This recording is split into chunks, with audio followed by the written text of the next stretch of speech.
چې د مور پلار احترام ختم شو، مور پلار ته په داسې نظر باندې قتل شروع کړ بچو، دا به د قیامت علامه وي. ځکه دنیا کې خیر ختم شو. دنیا کې چې دومره خیر ختم شي چې د مور پلار عزت پاتې نشي، بیا په دې دنیا الله څه کوي نو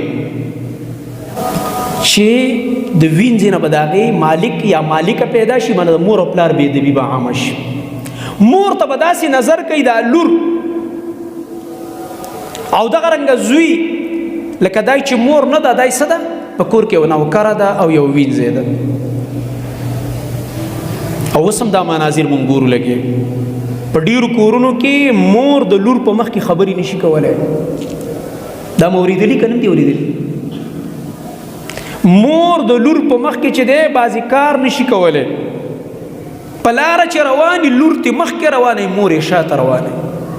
چې سودا کوي خبرې لور کوي، مور یې غلې ولاړه. وایي ته به خبرې نه کوې، کور نه ته به ګوره غلې ولاړه، ته به خبرې نه کوې. غریب ورپسې غلې غلې روانه.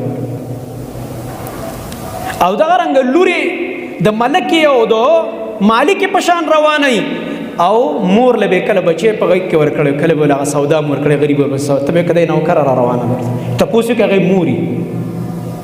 کله چې دا بېادبي عامه شوه، د الله نبي فرمایي چې د مور پلار احترام ختم شو، مور پلار ته په داسې نظر باندې قتل شروع کړ بچو، دا به د قیامت علامه وي. ځکه دنیا کې خیر ختم شو. دنیا کې چې دومره خیر ختم شي چې د مور پلار عزت پاتې نشي، بیا په دې دنیا الله څه کوي نو